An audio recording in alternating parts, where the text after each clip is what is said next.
Thank you for being with us here on CBS News Chicago. I'm Marie Saavedra. Leading up to the runoff elections in the city of Chicago on April 4th, we are speaking with the aldermanic candidates.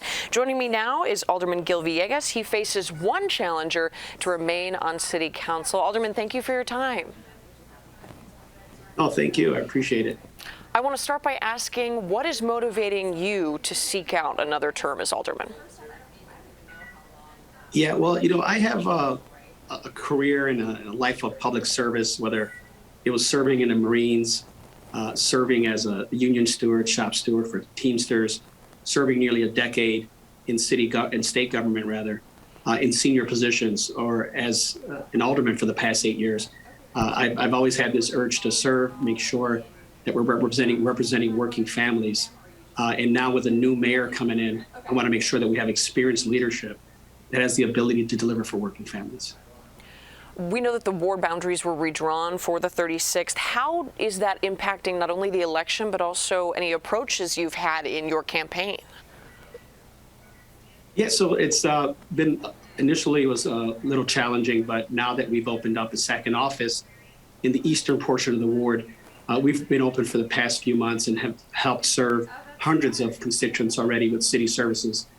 So now that's our plan moving forward, is to continue to have two offices, one on the west end, one on the east end, to make sure that we're delivering for working families, whether it be on public safety, education, city services, or economic development opportunities. What would you say is the number one issue facing the residents in your ward right now, and what is your solution?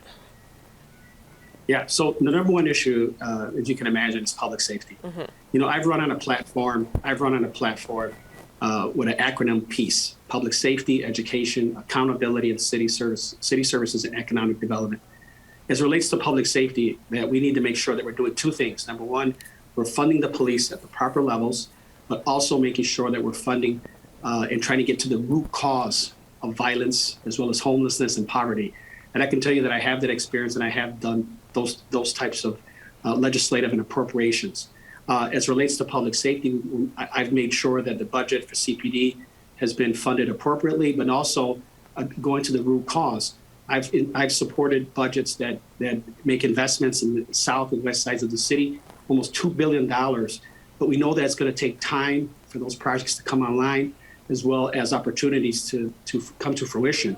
So I can tell you that, again, I already have the experience. I've been doing it as a council member for the past 8 years, but it takes time for these things to come to fruition. Voters ousted an incumbent mayor. There's going to be an unprecedented number of new aldermen on city council.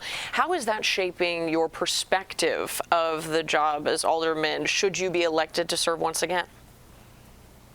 Yeah, well, I've talked to, I'm not personally on 5,000 doors myself, talking to voters, and they're very excited, especially in a new portion of the ward, very excited about having an alderman that is a worker, that has experience, and the portion of my old ward where I got almost 70% of the total vote. So the voters want to make sure that they have some consistency. They want to make sure that they have experienced leadership. They want to make sure they have someone that's independent, not bought and paid for by the union. They want to make sure that they have an independent representative that's actually working for the residents of the 36th ward.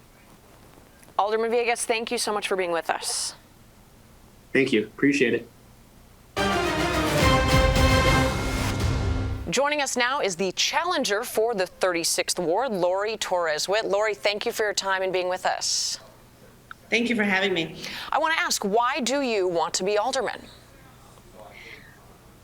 Look, I'm a Chicago teacher. I have 23 years behind me, and I've been in the community where I live now for 22 years, but I'm a born and raised Chicagoan who wants to see our communities invested in and wants to see and hear the voices of people like mine be represented in city council. And I don't believe that exists just yet. And so I am, as a CPS teacher and a mother of 3 and a community activist, somebody who is going to take with me the voices of the working families here in Chicago. Now, the ward boundaries were dramatically redrawn when you look at the 36th ward. How do you think that's going to impact this election, or how has it impacted your efforts in this campaign? When I think about what this map looks like, and in Chicago and in other places, we know that gerrymandering is a thing. That's what happened here.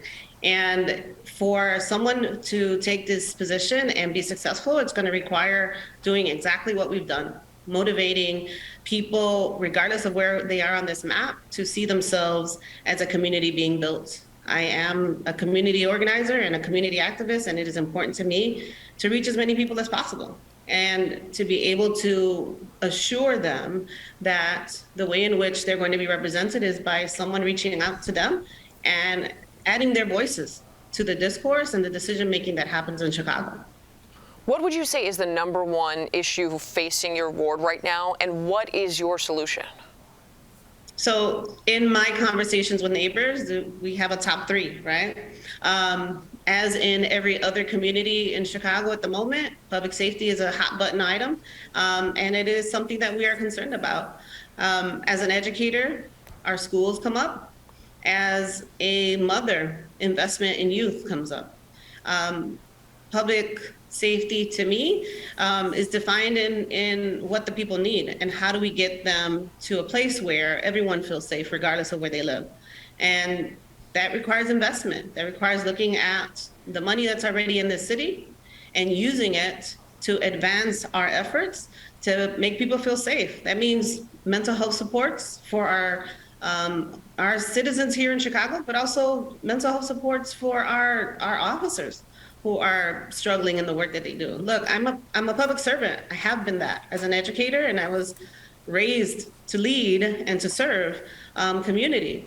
And what that means to me is knowing that if there is an alternate way to make people feel safe in Chicago, because I'm listening to the people who live here, then we need to go for that. And that means, again, investing in mental health supports for the people of Chicago. It means investing in our communities that has long been disinvested in. And we have the opportunity to do that here in Chicago at this point.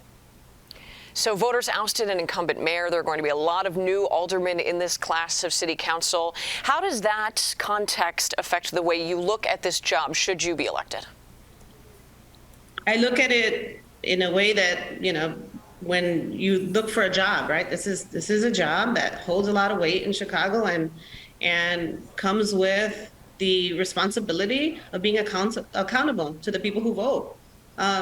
Look, I tell people at the door, if you're not being represented properly, if you're not getting what you should be having in your communities, then it's time for you to hire somebody new. That means firing what doesn't work. And we've done that in the mayor's office, and we should continue to do that for members of city council who have not done right by the people that they got voted in to serve. Lori Torres Whitt, thank you so much for speaking with us. Thank you. Be sure to stay with CBS News Chicago as we continue to speak to candidates that are a part of the April 4th runoff election as Chicago decides.